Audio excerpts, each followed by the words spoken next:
Welcome dear student, welcome to this video. As you know हम लोग plant और water relation पढ़ रहे हैं।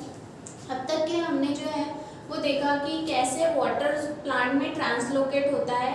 अब जो हमें देखना है वो देखना है ट्रांसलोकेशन या ट्रांसपोर्ट ऑफ मिनरल्स। ठीक है, तो आज का हमारा जो टॉपिक है कि कैसे मिनरल्स जो हैं और कौन कौन से मिनरल्स हैं जो प्लांट में ट्रांसपोर्ट किए जाते हैं और किसके माध्यम से ट्रांसपोर्ट किए जाते हैं। ठीक है ना, देखो सबसे पहले जैसे कि हमें पता है कि पानी को एब्जॉर्ब करने के लिए रूट या ऑर्गन प्लांट इस्तेमाल करता है, उसी तरह से सॉइल से ही मिनरल्स प्राप्त किए जाते हैं। मतलब plant derive their mineral nutrient from the soil से ही वो मिनरल न्यूट्रिएंट जो है वो एब्जॉर्ब करते हैं थ्रू रूट के ही माध्यम से वो मिनरल्स को एब्जॉर्ब करते हैं। तो यहाँ पे वही कहा है कि soil serves as the main source of minerals, मतलब मिनरल का जो मेन सोर्स है वो सॉइल है।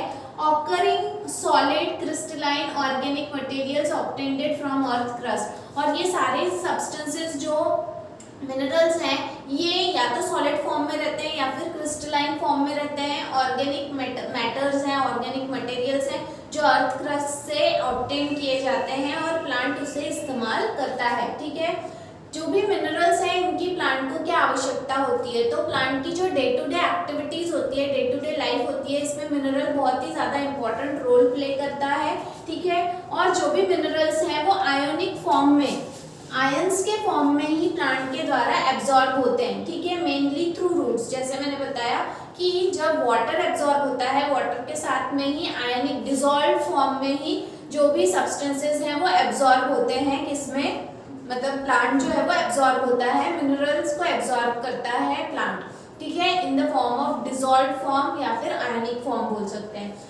जो भी मिनरल्स हैं they are also called as essential elements. Essential मतलब प्लांट के लिए ज़रूरी एलिमेंट्स, प्लांट ग्रोथ के लिए ये बहुत ही इंपॉर्टेंट रोल प्ले करते हैं। और नियर अबाउट 36 से 40 ऐसे एलिमेंट्स हैं जो प्लांट के लाइफ से कोऑपरेटेड मतलब इनकॉर्पोरेटेड है। इनकॉर्पोरेटेड मतलब जुड़े हुए हैं। ऐसे मिनरल्स हैं जो 36 से लेके तो 40 ऐसे कुछ मिनरल्स हैं जो प्लांट की लाइफ से जुड़े हुए हैं और इसीलिए प्लांट के लिए वो आवश्यक है, उन्हें एब्जॉर्ब करना ज़रूरी है। ठीक है, अब जो भी ये एलिमेंट्स हैं या जो भी ये मिनरल्स हैं इन्हें दो कैटेगरी में डिवाइड किया गया। एक जिन्हें ज़्यादा क्वांटिटी में इस्तेमाल किया जाता है और दूसरा जिन्हें कम क्वांटिटी में इस्तेमाल किया जाता है। मतलब the type of mineral used in large quantity और required in large quantity and the types of minerals which are required in low quantity या स्मॉल क्वांटिटी। जो ज़्यादा क्वांटिटी में इस्तेमाल किए जाते हैं उन्हें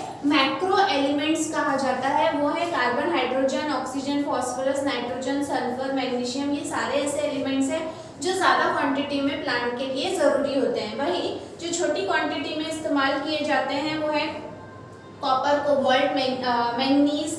तो ये सारे ऐसे जिंक वगैरह जैसे ये सभी स्मॉल क्वांटिटी में यूज़ किए जाने वाले एलिमेंट्स हैं और इसीलिए इन्हें माइक्रो एलिमेंट्स कहा जाता है। They are called as what, micro elements. ठीक है, तो इस तरह से no doubt minerals are required for the growth और the day to day activity of plant, जिसमें दो कैटेगरी में उसको डिवाइड किया गया है। एक लार्ज क्वांटिटी वाला जिन्हें मैक्रो एलिमेंट्स कहा जाएगा, एक स्मॉल क्वांटिटी वाला जिन्हें माइक्रो एलिमेंट्स कहा जाएगा।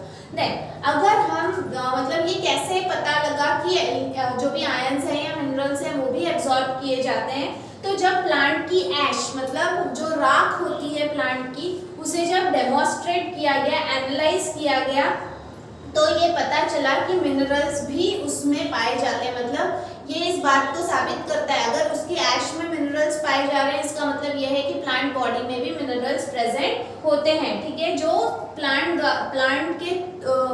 जो है वो सॉइल के द्वारा एब्जॉर्ब करता है और सराउंडिंग के थ्रू भी एब्जॉर्ब करता है। मतलब ना सिर्फ मिनरल्स जो है वो सॉइल के थ्रू एब्जॉर्ब होते हैं बल्कि इसके अलावा उसके आसपास का जो वातावरण है, सराउंडिंग है, वहाँ से भी वो एब्जॉर्ब होते हैं।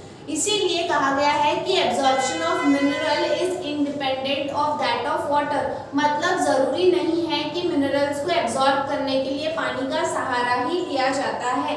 मतलब पानी के माध्यम से ही मिनरल्स एब्जॉर्ब होते हैं ऐसा नहीं है।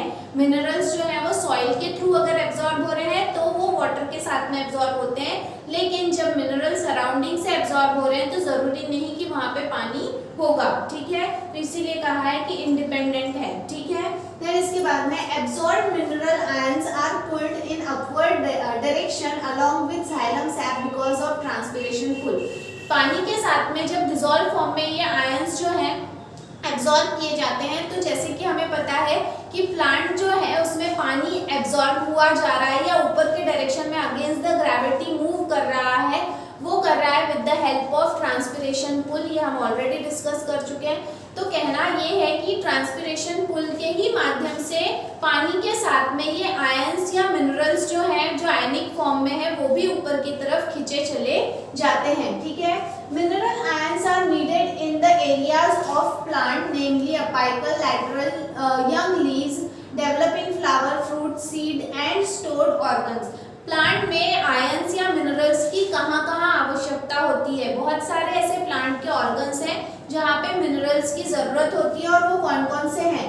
अपाइकल मतलब जो टिप होता है, लैटरल मतलब जो साइड्स होते हैं, देन यंग लीव्स जो न्यू लीव्स होते हैं, डेवलपिंग फ्लावर जो फ्लावर जब डेवलप हो रहा है या ओपनिंग बर्ड फॉर्म में है, फ्रूट फॉर्मेशन या फ्रूट में, एंड सीड्स। इसके अलावा कुछ स्टोरेज ऑर्गन, कुछ ऐसे प्लांट में ऑर्गन्स होते हैं जहाँ पे फूड को स्टोर किया जाता है या स्टोरेज ऑर्गन्स होते हैं, वहाँ पे मिनरल्स की ज़रूरत होती है। मतलब ये जो भी मिनरल्स एब्जॉर्ब किए जा रहे हैं सॉइल से रूट के द्वारा, वो इन ऑर्गन्स में ट्रांसपोर्ट किए जाते हैं, ठीक है।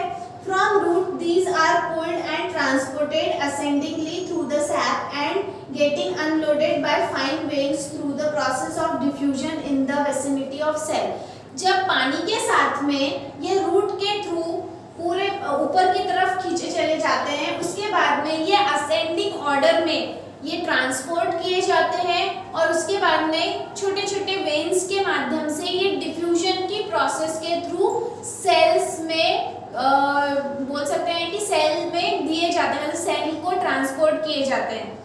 विसिनिटी ऑफ सेल मतलब सेल के अंदर उसे ट्रांसपोर्ट किया जाता है with the help of small fine veins by the process called as diffusion. मतलब ट्रांसपोर्ट किए गए जो मिनरल्स हैं वो जब ऊपर की तरफ जाते हैं तो असेंडिंग ऑर्डर में वो जा रहे हैं, उसके बाद में छोटे छोटे वेन्स के माध्यम से ये सेल्स तक पहुंचाए जाते हैं, ठीक है। सेल्स अपटेक देम एक्टिवली, और जैसे ही ये मिनरल सेल तक आते हैं, सेल्स इन मिनरल्स को आसानी से अपटेक कर लेता है, ठीक है। Now soil would not be the only source for mineral uptake. Mineral ions can be remobilized within the plant part. सिर्फ पानी, जैसे कि पहले भी बताया कि मिनरल अपटेक के लिए सिर्फ वाटर ही एक माध्यम या वाटर के माध्यम से ही मिनरल अपटेक नहीं हो सकता। इसके अलावा भी जो भी मिनरल्स हैं वो खुद भी रीमोबिलाइज होते हैं। मतलब यहाँ पे दिया हुआ है जैसे एक एग्जांपल कि जो भी ओल्डर पार्ट होते हैं, जैसे कि फॉर एग्जांपल पत्तियां जो सूख गई हैं, एज हो गई हैं, वो झड़ने वाली हैं, तो उनके पास में जो मिनरल्स हैं वो उसे ट्रांसपोर्ट कर देते हैं टू द यंग लीव्स, ठीक है। मतलब वो मिनरल वहां से रीमोबिलाइज मतलब वापस से मूव कर गया कहाँ पर, यंगर पार्ट में, ठीक है। तो यहाँ पे वही कहा है कि older part export their iron to younger leaves before they fall. मतलब जो भी ओल्डर पार्ट्स होते हैं वो अपना मिनरल झड़ने के पहले या टूट के गिरने के पहले यंग लीव्स में ट्रांसफर कर देते हैं। Most readily mobilised ions are like phosphorus, sulfur, nitrogen and potassium, but the ions from structural components like calcium is not remobilized। कुछ ऐसे मिनरल्स होते हैं जो रेडिली मोबिलाइज होते हैं, मतलब जल्दी से मूव कर जाते हैं, वो है phosphorus, sulphur, nitrogen and potassium जैसे। लेकिन कुछ ऐसे भी मिनरल्स होते हैं जो स्ट्रक्चर से जुड़े हुए हैं, इसीलिए उसे स्ट्रक्चरल कहा गया है। जैसे कि कैल्शियम, वो बिल्कुल भी रीमोबिलाइज नहीं होते, मतलब वो एक जगह से दूसरी जगह मूव नहीं होते, ठीक है। Why? Because it is related to that particular structure. Then analysis of xylem exudate also shows that some nitrogen travels as inorganic ion, whereas much of it is carried in the organic form like amino acid and related component। अब देखो जब xylem का जो एक्सूडेट मतलब होता है जब xylem का जो भी ही कंटेंट है उसे जब स्टडी किया गया, एनालाइज किया गया, तो उससे ये पता चला कि नाइट्रोजन जो है वो सिर्फ इनऑर्गेनिक आयन के फॉर्म में ही प्लांट में पाया नहीं जाता या मूव नहीं होता, बल्कि इसके अलावा वो उसके ऑर्गेनिक फॉर्म में भी वहाँ पर पाया जाता है, जैसे कि अमीनो एसिड के फॉर्म में या फिर रिलेटेड कंपाउंड्स के फॉर्म में। मतलब नाइट्रोजन फ्री फॉर्म में, फ्री नाइट्रोजन के फॉर्म में ही पाया नहीं जाता प्लांट में। Free nitrogen is inorganic compound, while the nitrogen when it is converted into compounds like amino acid and some related compounds, it is in the form of organic compound। तो ये कहा गया है कि नाइट्रोजन सिर्फ inorganic form में ही plant में पाया नहीं जाता, बल्कि इसके ऑर्गेनिक कंपाउंड्स भी यहाँ पे प्रेजेंट होते हैं, जैसे कि अमीनो एसिड या फिर मतलब अमीनो एसिड के फॉर्म में भी एब्जॉर्ब हो रहा है या फिर रिलेटेड कंपाउंड्स के फॉर्म में भी ये एब्जॉर्ब होता है। ठीक है, जैसे कि नाइट्राइट है, नाइट्रेट है, ये सारी यूरिया है, ये सारी चीजें। ठीक है, देन इसके बाद में small amount of inorganic molecules of phosphorus and sulphur are also carried. कुछ ऐसे इनऑर्गेनिक कंपाउंड्स हैं जैसे कि फॉस्फोरस एंड सल्फर जो छोटे से अमाउंट में भी क्या हो जाते हैं, एब्जॉर्ब हो जाते हैं, कैरी किए जाते हैं। It was a belief earlier that xylem transport inorganic and phloem transport organic molecule। शुरुआत में ये गलत फहमी थी या ऐसा माना जाता था कि जाइलम जो है वो सिर्फ इनऑर्गेनिक कंपाउंड्स को पानी के साथ में ट्रांसपोर्ट करता है और फ्लोएम जो है वो along with the food material जो भी ऑर्गेनिक कंपाउंड्स हैं उन्हें ट्रांसपोर्ट करता है, लेकिन इट इज नॉट करेक्ट, ये बिल्कुल भी करेक्ट नहीं है। Because some exchange of mineral also occur between xylem and phloem, क्योंकि कुछ सब्सटेंसेस जो हैं वो जाइलम और फ्लोएम में, मिनरल्स जो हैं वो जाइलम और फ्लोएम में भी एक्सचेंज किए जाते हैं। इसीलिए ये बिल्कुल भी गलत है कि सिर्फ इनऑर्गेनिक कंपाउंड जाइलम लेके जा रहा है और ऑर्गेनिक कंपाउंड फ्लोएम ट्रांसपोर्ट कर रहा है।